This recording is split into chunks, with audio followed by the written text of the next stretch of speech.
I just feel the need to interject because, at the very least, I'm the only person that I know who has a degree in statistics and has also started to chant at a Slipknot concert. And I'm looking around as this thing is unfolding and AI is seeping in a bunch of different areas uh, of a bunch of different industries, including ones that are negatively affecting me. And you know, I look at, for instance, at Corey Taylor, the lead singer of Slipknot, and I'm like, what does he think of all this? And he says, I don't understand it. It's demonic. And I'm sitting here thinking, you just said the same thing twice, brother. So I just feel a need from my position to try and bring some statistical ways of thinking over to uh, people who maybe don't care about that. They just want uh, music, and because apparently that's where we're at right now. So there's this fine British chap um, named George Box, and he thought outside of the box a lot, and he made some important contributions. Unfortunately, he did not invent the box plot, but he did say this quote that people in statistics they use it over and over and over again like a broken record, and it boils down to all models are wrong, some are useful. The more full quote is all models are approximations. Essentially, all models are wrong, but some are useful. However, the approximate nature of the model must always be borne in mind. That is what statistics is you take something you know and you figure out what you don't know. And the full set of reality is huge and nobody can measure it. But you gather up what you can possibly measure with the resources that you have, and you're like, what can I do with this to try and mimic reality?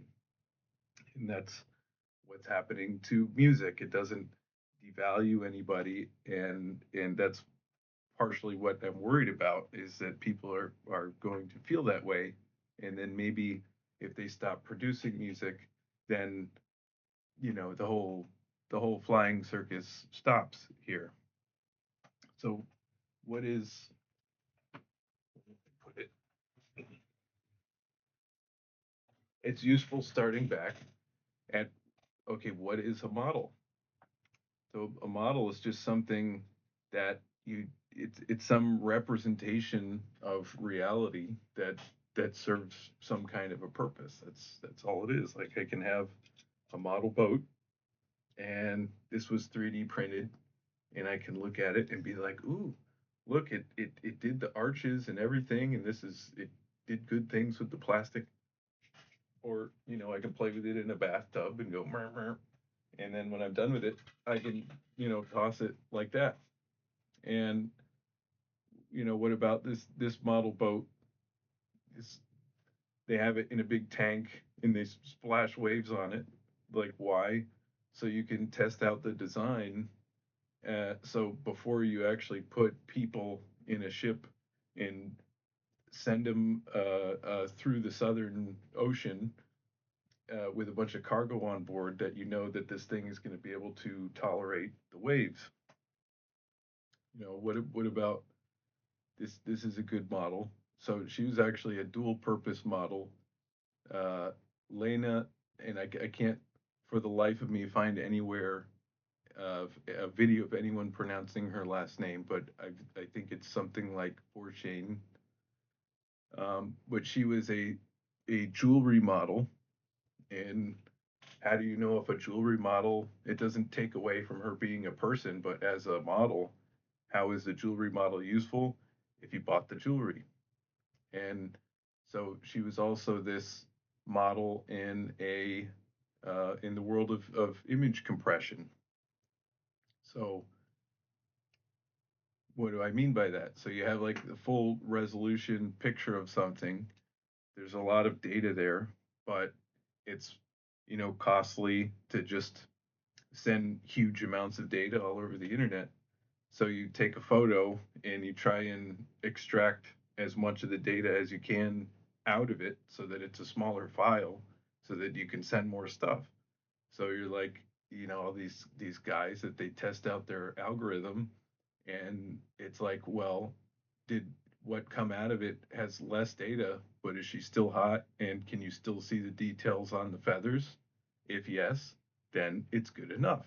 And that is a useful model. It doesn't take away anything from her being a person, but that's just what a model does. So what about, weather models? This is a weather projection, a weather forecast of Ocala.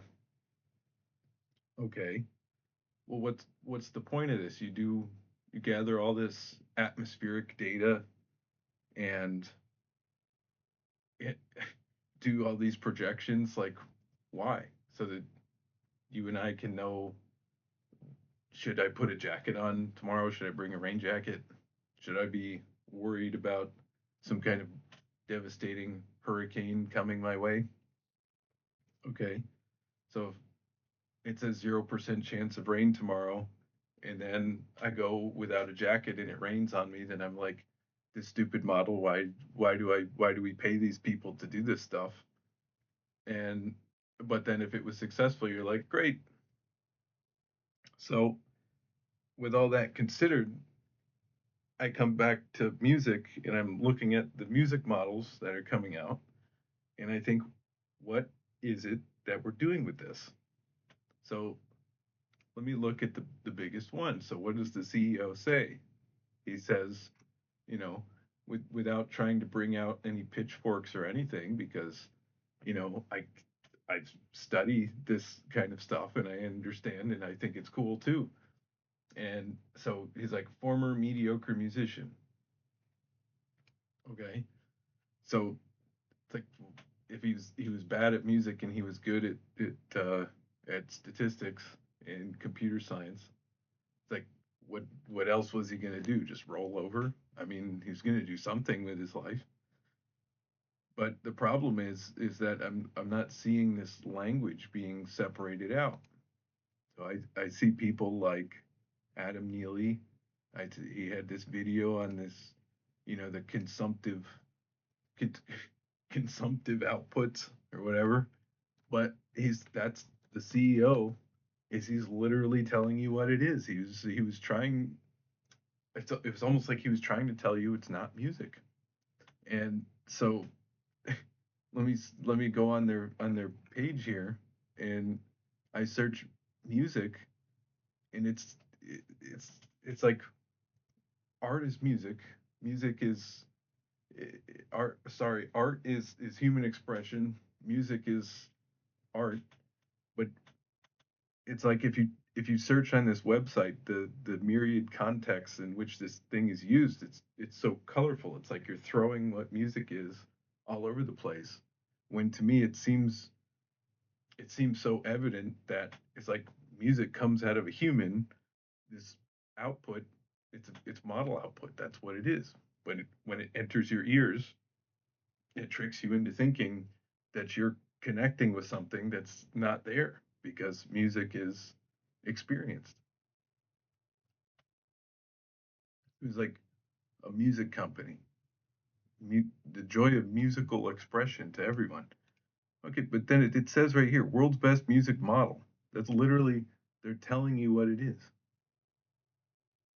But the problem is that you're treating it. People treat it like it's the same thing, or they don't notice. It's like, I don't know. There's this press release when V5 came out in September 23rd. That's what they called it, the most advanced music model yet.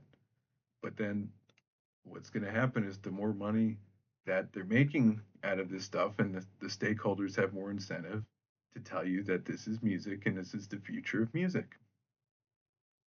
Like, and like I said, without getting the pitchforks out, what are the positive things that people are doing with this?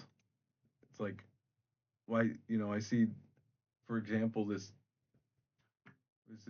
channel, AI DIY, the AI music guy, and there's like a week 69. there's like a show, and you get a bunch of people on here, and they're like sharing their songs on this guy's channel. It's like, imagine that.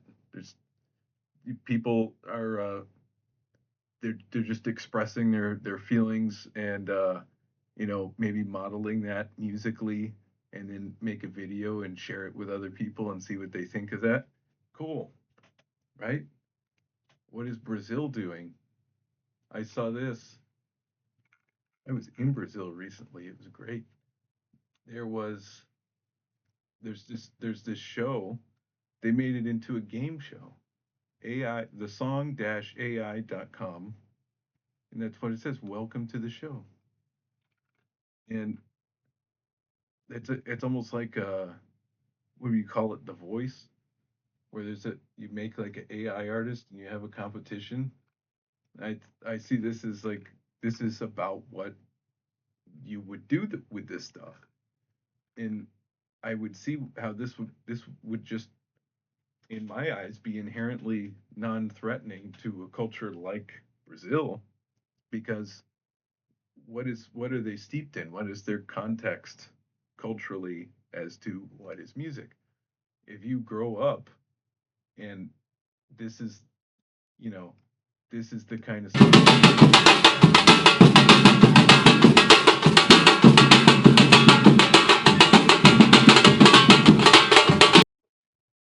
And if that's the kind of stuff that you are steeped in, that it's not just what's coming through your earphones, it's like tradition and culture and movement and dance and social interaction, then whatever this AI stuff is, it's no big deal, right?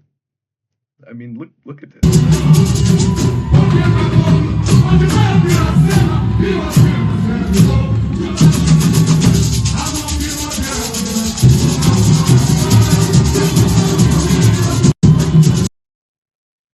And it's like these companies it's, it's like they're trying to serve this up, these things as like the future of music. But if you have stood there in front of this kind of stuff happening, it would be the dumbest thing that you've ever heard in your life.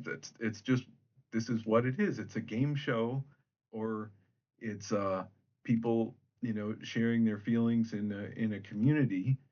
But this is not the future of music. This is dumb. So with that in mind, I come and I put a sad song out there. And why did I do that? Because I wrote it one time for somebody, and she thought it was useful. So with that statistical framework in mind, I was like, well, if it was already useful to somebody, maybe other people would find it useful. So then I put it out there, and I linked my channel here to it, expecting that if people listened to it, they would come over to the channel.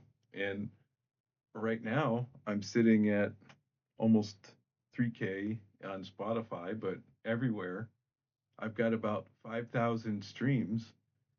I think one person came over to the channel and figured out that Florida Man sounds like a woman with a beautiful voice. And this is an unexpected result, and I'm not sure what to do with this. You see, you got, from the monthly active listeners, 5.7 streams per listener. So that they like it, they're listening to it repeatedly, but they don't want to know. It's like not interesting what it is. And what it, as so after people like it, then what happens? Then it's like you get it serves it up to them, and then you get on like the Spotify radio, and I've got 71% program sources of people who have even less idea of what it is that's going on. So what, like, what am I supposed to do with this information? And I have a full-time job, and I'm watching these streams come in, expecting I'm going to get some conversation and activity on my YouTube channel here, so we can figure out what's going on. And I see this, And then this is basically what goes through my mind. Houston, we've had a problem. We've had a main. And it's like it's nobody searching for for for their music. Is this, what am I supposed to do with this? And I think about, what are the potential implications of this? Is that if you think, you know, it's bad when these anonymous bot farms manipulate like X and YouTube comments to try and steer people's emotions in a certain direction. Imagine when they have all of the music.